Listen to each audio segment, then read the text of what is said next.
Buenos días. Hemos estado meditando acerca de la justicia,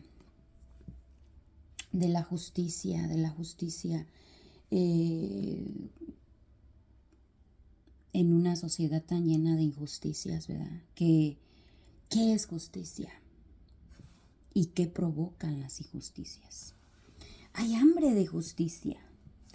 La justicia es el deseo que nace de la impotencia del hombre ante los actos del hombre. El hombre le reclama y exige al hombre. Es necesario reconocer que la justicia tiene perspectivas y enfoques de acuerdo a cada individuo. Lo que para mí es justo, para alguien más podría ser exageración, demanda, manipulación, egoísmo.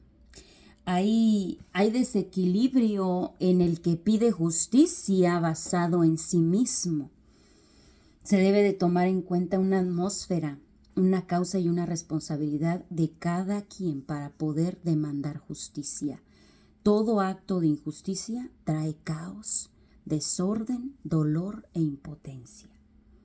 Entonces llegamos a la conclusión de que el ser humano no sabe tomar decisiones justas, a menos que sepa realmente qué es justicia, qué es justo.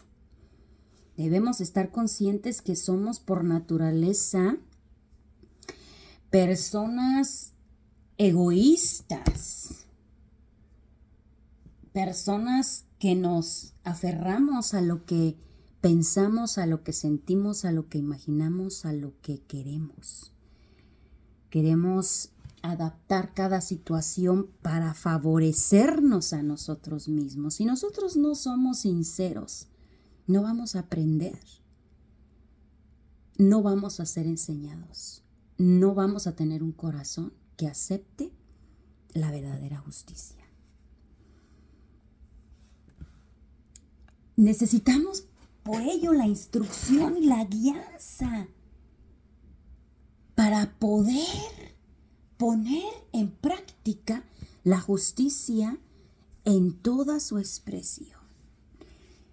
Alguien podría decir que la justicia no se formula en el hombre, pero la palabra de Dios dice que sí.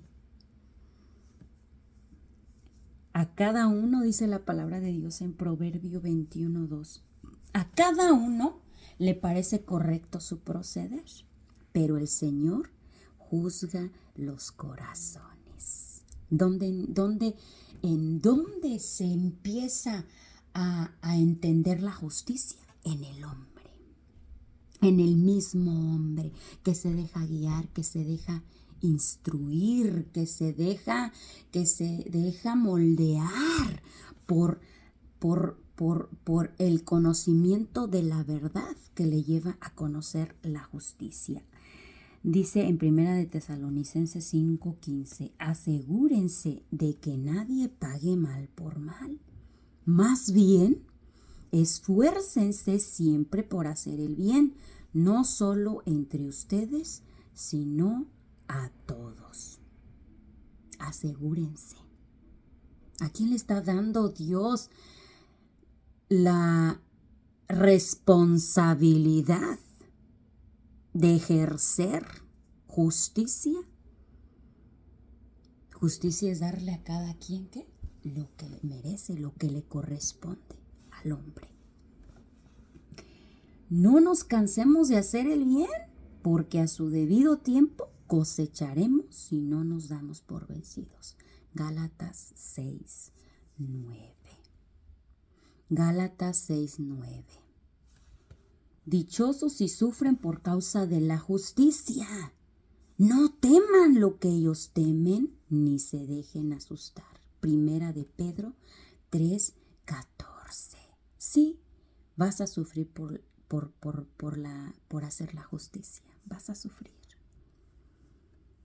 Pero el Señor dice que no temas lo que ellos temen. El hombre teme las injusticias de los hombres, pero si nosotros permanecemos haciendo el bien y haciendo lo que es justo delante de Dios, no vamos a tener por qué temer aún ante las injusticias. Jesús practicó el bien. En Hechos 10:38 dice, ¿saben que Dios llenó de poder y del Espíritu Santo a Jesús de Nazaret? Y que Jesús anduvo haciendo bien y sanando a todos los que sufrían bajo el poder del diablo. Fíjate, Jesús practicó el bien, ¿verdad? Hacer el bien es justo. Dios nos ha llamado para hacer el bien a nuestros prójimos, a las personas cercanas, a las personas que tenemos cerca. Dios no quiere que hagamos el mal. Dios nos llamó a hacer el bien y Jesucristo vino y manifestó ese bien en toda su magnitud, en toda su potencia, en toda su expresión. Fíjate, lleno del poder y del Espíritu Santo, Jesús de Nazaret anduvo haciendo bien y sanando a los que sufrían bajo el poder del diablo. ¿Qué podemos decir de lo que nos dice esta palabra, esta parte de la Escritura? Hay un poder que se ejerce sobre las personas que los hace sufrir. ¿Qué hace sufrir al ser humano? ¿Qué hace sufrir al ser humano? Las injusticias. ¿Qué hace sufrir al ser humano? Las ofensas, los rencores, los odios, los malos pensamientos. El guardar rencor por mucho tiempo hace sufrir al hombre y lo mete bajo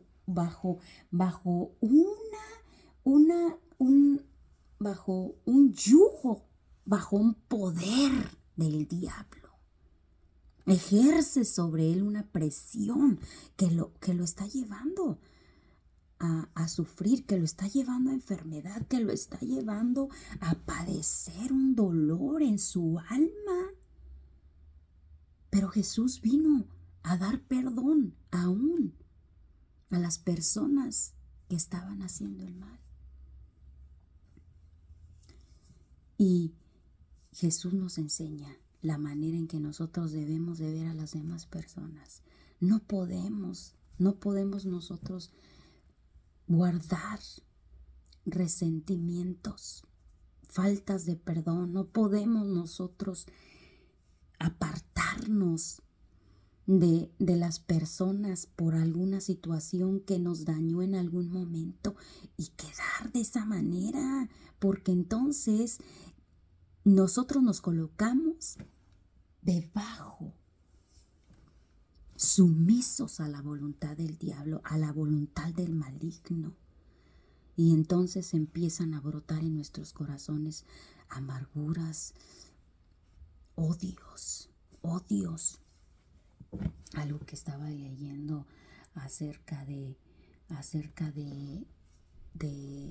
perdón que me llamó mucho la atención. Escuchaba de un predicador que no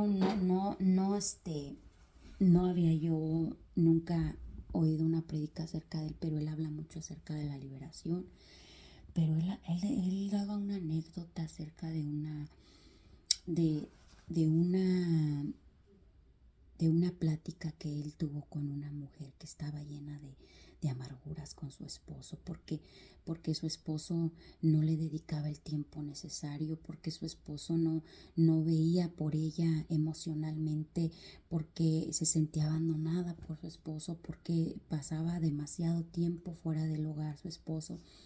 Y ella decía, es que yo no puedo perdonar eso porque él me ha abandonado, me ha hecho tanto mal en mi corazón. Entonces este pastor decía que esta mujer estaba bajo una influencia ya de odio en su corazón.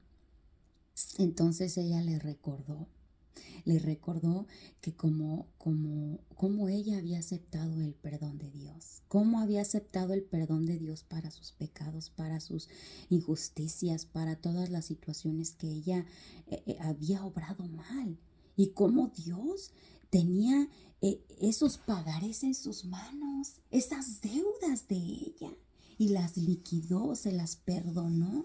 Y le decía a ella, ahora tú tienes los pagarés de tu esposo te debe esto y es justo, sí, tal vez eso es injusto, que él no te dé el tiempo, que él no te atienda emocionalmente, que él no pase tiempo contigo, pero acuérdate que Dios te perdonó tus pagarés y son más caros que los que tu esposo te debe. Y entonces recordaba aquella parte de la escritura que nos habla acerca del perdón, ¿verdad? Que aquel siervo le debía a su señor. Vamos a ponerlo en dólares, 600 millones de dólares. Y se los perdonó porque le rogó y le suplicó. Pero saliendo este siervo se encontró a un consiervo de él que le debía 17 dólares. Y este hombre lo metió a la cárcel por estos 17 dólares. Él no le perdonó la deuda. Cuando el señor de este siervo se enteró de lo que había hecho, mandó por él y lo metió a la cárcel. Y entonces eso nos habla directamente lo que sucede cuando nosotros somos incapaces de perdonar lo poco que nos deben, lo poco cuando Dios nos ha perdonado la vida, cuando Dios nos ha perdonado nuestras injusticias, cuando Dios nos ha perdonado todos los males, y nosotros somos incapaces de perdonarle una ofensa a nuestros hermanos. Nos estamos cerrando el reino de los cielos. Nos estamos cerrando el reino de los cielos. Estamos clausurando el perdón de Dios porque nos aferramos a la deuda que fulano sultano nos debe. Que Dios tenga misericordia de nosotros porque ya viviendo una vida de tantos años conociendo el Evangelio, seguimos viviendo con resentimientos alejados de nuestros hermanos por situaciones terrenales cuando nosotros somos espirituales y hemos sido llamados a vivir sobre toda circunstancia terrenal porque venimos de un reino inconmovible. Todo lo de esta tierra se va a acabar. Va a ser removidas todas las cosas, dice la palabra. Y una vez más serán removidas todas las cosas movibles para que permanezcan las inconmovibles. Y necesitamos reconocer que las inconmovibles están hablando también del perdón. Si estamos practicando el perdón, vamos a permanecer. Si estamos practicando el hacer bien, vamos a permanecer. Pero si no estamos practicando la palabra de Dios, vamos a ser destruidos. Cuando peleamos por lo que es justo, cuando peleamos por lo que es justo, no estamos haciendo bien y sanando. Estamos siendo lo contrario a lo que hizo Jesús. Jesús nunca buscó su justicia, sino la del Padre. Él no se benefició a sí mismo, sino a los que lo rodeaban. Cuando lo que es justo solo me beneficia a mí, no gana el reino de Dios. Gana mi ego. Padecer por los pecados de alguien más fue el acto más sublime que pudimos recibir como ejemplo de Jesús. El justo por los injustos, el santo por los pecadores. Y esos pecadores éramos nosotros.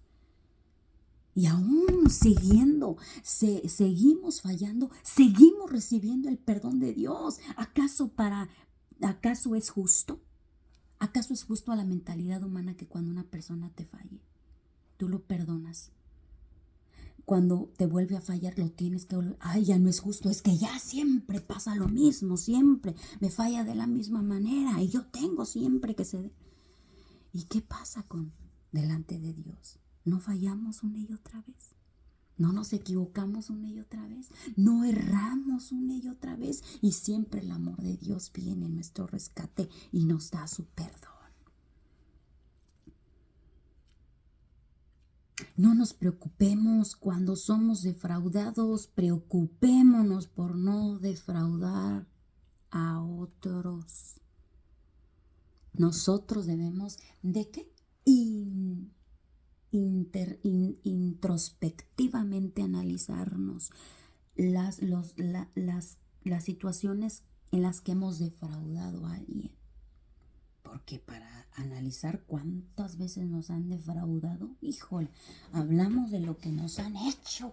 Ay, es que yo siempre soy la que sufro, yo siempre tengo que padecer, yo siempre, y me puñalan, y por detrás, y fulano, y sultano, y mengano. Introspectivamente, nosotros tenemos que aprender a analizarnos a nosotros mismos. Híjole, Primera de Corintios 6:8 dice, ¿por qué no sufrís más bien el agravio? ¿Por qué no sufrís más bien el agravio? ¿Por qué no sufrís más bien el ser defraudados? Pero vosotros cometéis agravios y defraudáis. Y esto a los hermanos. ¿No sabéis que los injustos no heredarán el reino de Dios? Somos injustos cuando miramos el agravio y sentimos me defraudo. Oh, estoy sentidísimo. Cuando hacemos eso revelamos que nuestros ojos no están en el reino de Dios, que vivimos fuera de la justicia de Dios, que somos injustos delante de Dios, porque nosotros sí recibimos el perdón por los agravios y porque hemos defraudado a Dios en muchas situaciones, pero somos incapaces de dar. Hace algunas semanas compartí una palabra con las mujeres de la congregación en donde asisto y les hablaba acerca del reflejo, ¿no? La capacidad que tiene la luz, la capacidad que tiene la luz para poder proyectar en algunos objetos. Entre más blanco sea el objeto, más se reflectará la luz, más la reflejará.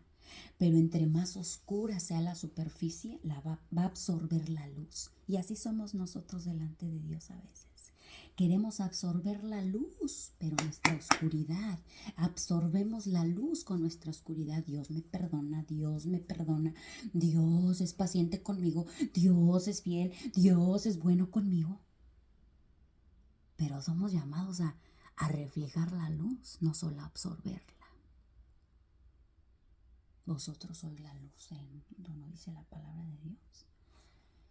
Cuando nosotros somos luz, nosotros recibimos el perdón de Dios y lo vamos a poder dar. Nosotros recibimos la bondad de Dios y la vamos a reflejar. Nosotros recibimos la fidelidad de Dios y vamos a poder ser fieles aún con esas personas que son infieles con nosotros. Podemos recibir el perdón de Dios y vamos a poder a dar perdón a los que nos han ofendido. No puede solamente recibir una persona y ser incapaz de dar. Entonces, entre más nosotros seamos más sinceros delante de Dios, entre más seamos expuestos, más transparentes, más genuinos, más sinceros, vamos a poder reflejar lo que hemos recibido de parte de Dios. Pero entre más nos resistamos a ser examinados por Dios, menos vamos a poder llevar a cabo las obras para las cuales Él nos llamó. Primera de Pedro 3:17. Es mejor sufrir por hacer el bien, si así lo quiere Dios, que por hacer el mal, porque Cristo mismo sufrió la muerte por nuestros pecados una vez para siempre. Él era inocente, pero sufrió por los malos para llevarnos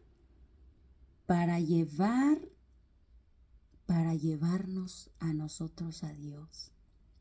Fíjate, en su fragilidad humana murió, pero resucitó con una vida espiritual. Y de esta manera fue a proclamar su victoria a los espíritus que estaban presos. Esta es la verdadera justicia, la que Dios quiere que nosotros busquemos, ser vivificados en nuestro espíritu para poder vivificar los de otros. ¿Qué pasó con Jesús? Sufrió injustamente. Él no sufrió por lo malo, Él sufrió por lo bueno que él hacía y se entregó y murió. Y una vez que estuvo muerto, aún dice la palabra que descendió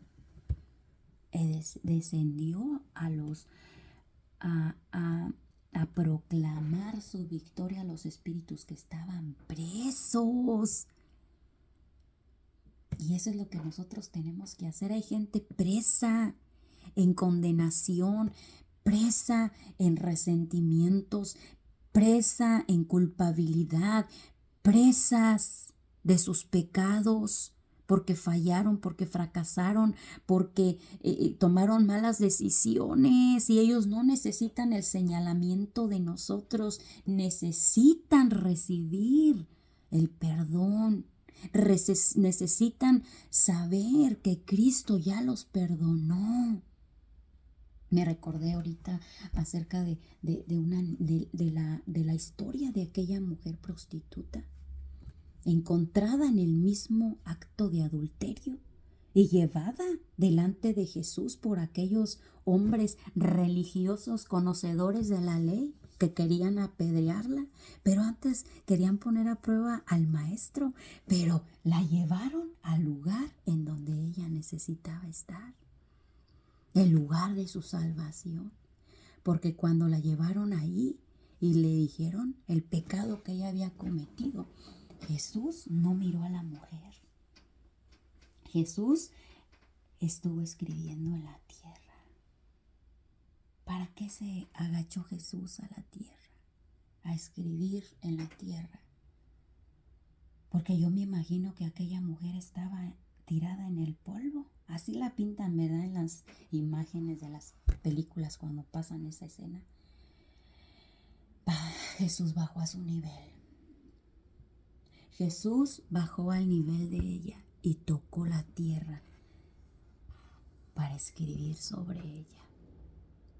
¿Esto de qué nos habla? De que muchas veces nosotros podemos estar en el polvo, en el fracaso, en el pecado que cometimos, nos sentimos condenados, nos sentimos que ya no hay nadie que pueda perdonarnos, estas situaciones tan fuertes que nosotros no supimos enfrentar tal vez con sabiduría y cometimos decisiones incorrectas, pero ahí el maestro escribe y le da forma, le da sentido a nuestras circunstancias y de ahí nos va a levantar.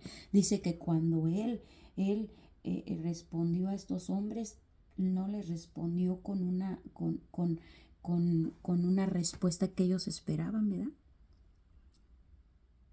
Y los bajó a ellos al nivel de ella, los acusadores. El que esté libre de pecado, que arroje la primera piedra. El pecado de ella era evidente. El pecado de ellos estaba escondido, pero Jesús lo evidenció. ¿Quién es justo para poder dictar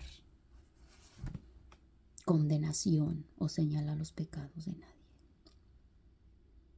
La palabra de Dios dice, aún Jesús no vino a condenar, sino a salvar. Ni yo te condeno, ni yo te condeno. Ni yo te condeno. El único que podía dictar sentencia, el justo, la perdonó. Qué glorioso, qué gloriosa palabra que Jesús nos ha dado también una bendición extraordinaria para poder perdonarle los pecados a los que nos han ofendido. Esa es una virtud divina. Del carácter divino, del carácter de Dios. Perdonar, el perdón, el perdón.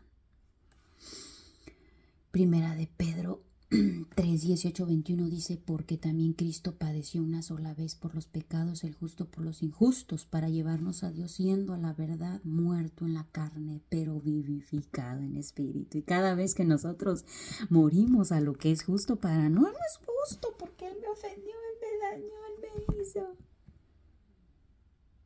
Morimos a nuestra carne y somos vivificados en nuestro espíritu. Vivificados en nuestro espíritu. Que nuestro espíritu viva, porque ese es eterno. Ese es eterno. Ese es eterno. Pero esta carne se va a quedar aquí. No sigamos siendo cofres llenos de corrupción, sepulcros, de que nuestro corazón esté lleno de malos sentimientos del pasado. Ay, es que yo me acuerdo cuando mi parienta no sé quién me hizo, me dijo. Ay, pero ella, la semana pasada, Y hablamos de las circunstancias, de las ofensas y de los agravios y de todo eso. Hablamos porque nuestro corazón está lleno de oscuridad, de corrupción, de muerte, porque le hemos dado helado a nuestra carne. Hemos dejado que nuestra carne se fortalezca y hemos dejado que nuestra carne tome control de nuestra vida. Pero Dios quiere que nuestro espíritu sea vivificado. Aquí vemos encapsulado lo que todo ser humano que quiera llegar a la perfección ante Dios debe saber. Porque el ejemplo de Jesús nos apremia y nos debe consumir. Su amor sacrificial, su paciencia y su fidelidad a Dios lo llevó a entregarse por nuestros pecados, por mis actos de maldad, mis actos de injusticia. Yo sé que esto es una locura para la gente que puede estar pensando, no, se tiene que hacer justicia, ¿no? Él lo hizo, Él lo paga. Pero vamos a ver más adelante. Pero ¿qué pasa? Preferimos enfrascarnos en guerras, en pleitos, que nos están endureciendo aún más y más, exponiéndonos a ser tocados por el odio, la separación.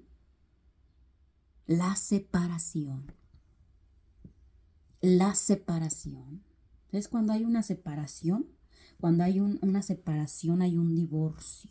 Hay un divorcio de Dios, porque Dios no es un Dios de separación, Dios es un Dios de unificación, de unidad. Y cuando hay una separación hay un divorcio. Y los divorcios son permitidos por Dios. ¿Por qué son permitidos? Por la dureza de nuestros corazones. Porque nosotros no fuimos capaces de abrazar la voluntad de Dios. Pero como Dios es tan misericordioso y no quiere que nos sigamos comiendo unos a otros, que nos sigamos lastimando unos a otros, Él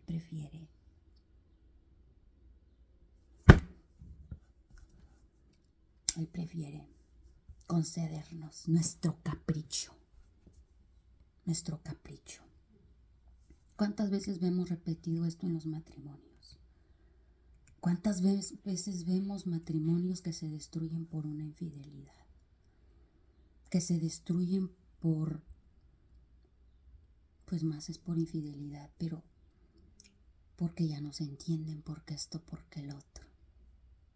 Y los hijos somos egoístas. Somos egoístas cuando decidimos la separación, porque no sabemos el desastre que estamos dejando. Estamos dejando un desastre. Estamos rompiendo en pedazos el corazón de nuestros hijos. el corazón de las personas que no tiene nada que ver, no tiene nada que ver con la dureza de nuestro corazón y nuestro orgullo y nuestra vanidad. Que Dios tenga misericordia de nosotros porque nos rebelamos contra Él. Tomemos el ejemplo de Jesús y hagamos el bien y sanemos. Reconciliémonos. Sanémonos para ser vivificados en nuestro espíritu.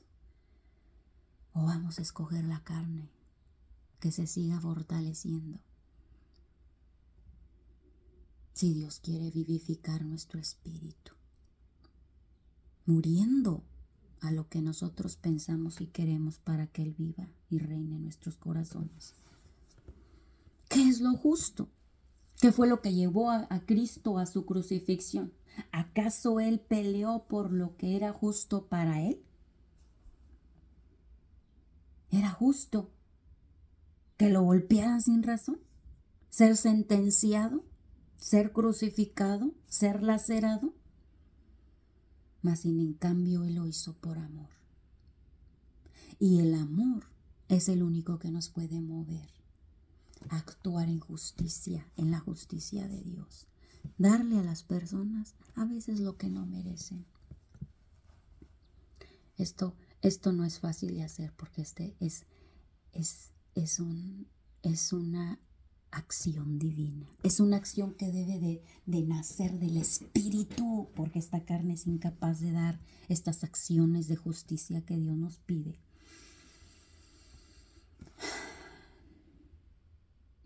Fue sentenciado en base al razonamiento religioso de su tiempo.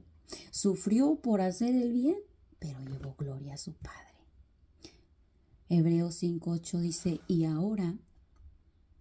aunque era hijo, por lo que padeció, aprendió la obediencia. Aprendió la obediencia. ¿Qué nos enseñan las injusticias? A obedecer a Dios.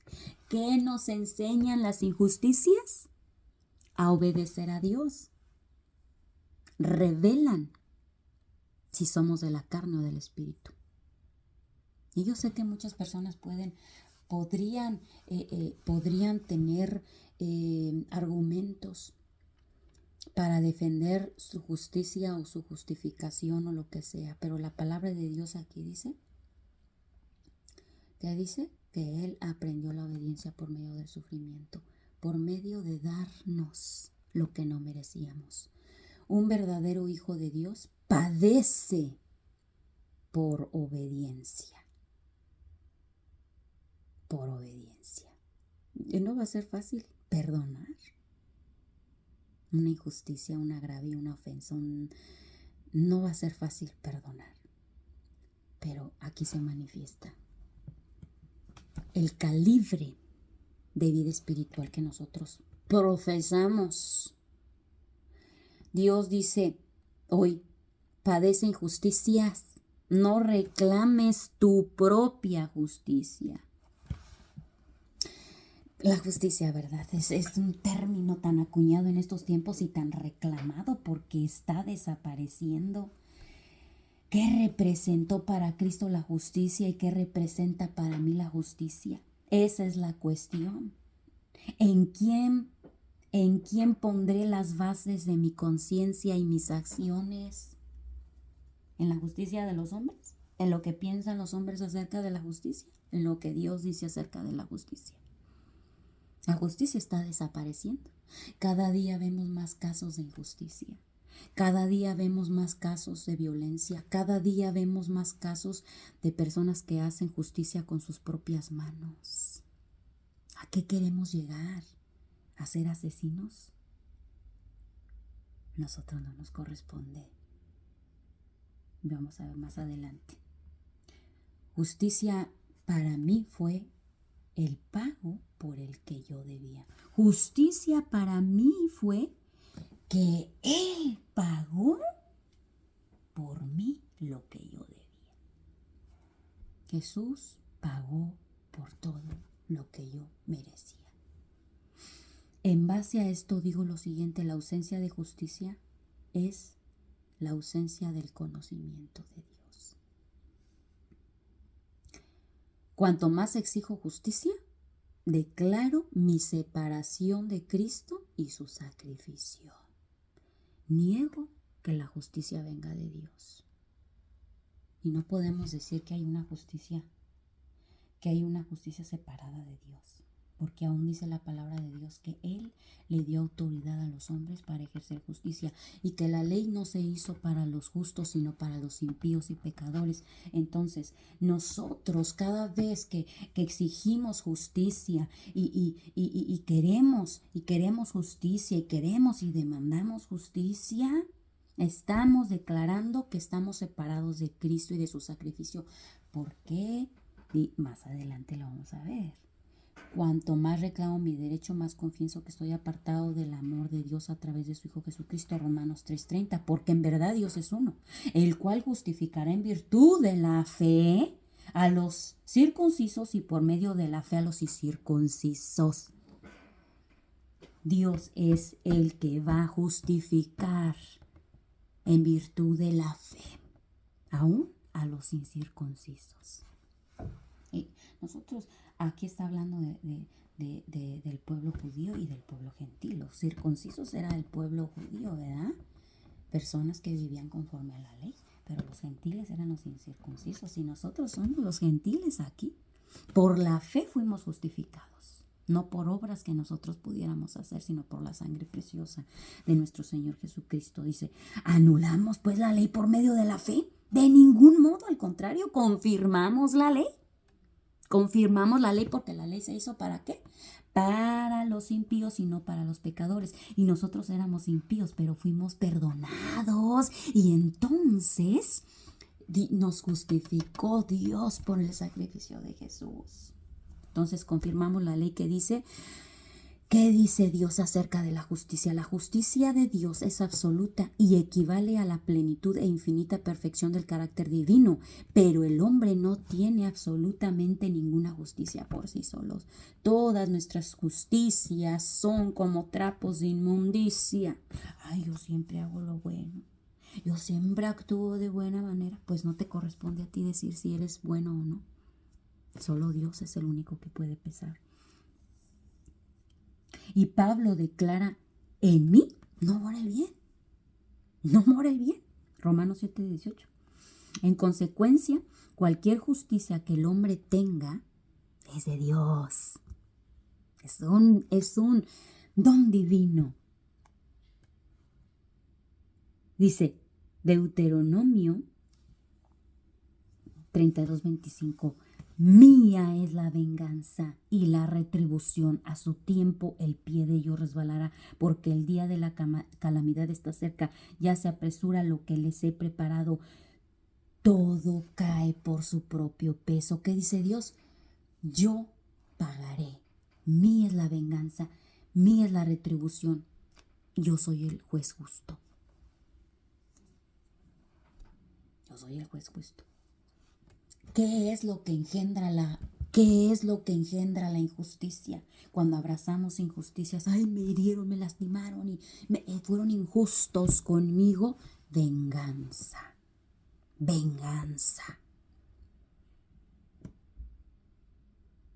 Lo único que dice, porque lo único que engendra la injusticia en quien quieren tomar justicia por sus propias manos es la venganza. Ante la injusticia queremos vengarnos, pero Dios dice que suya es la venganza. Así es que Él nos hará justicia si somos agraviados, si somos ofendidos, si somos agredidos. Ofrezcamos a Dios ese sufrimiento con tal de obedecerlo. Romanos 12:19 dice, queridos hermanos, no tomen venganza ustedes mismos, sino dejen que Dios sea quien castigue, porque la Escritura dice, a mí me corresponde hacer justicia, yo pagaré, dice el Señor. Y esta es la palabra que el Señor trae a mi corazón al meditar acerca de la justicia. Dios es nuestra justicia y vamos a sufrir para ser vivificados en nuestro espíritu y llegar a ser a semejanza de nuestro Señor Jesucristo.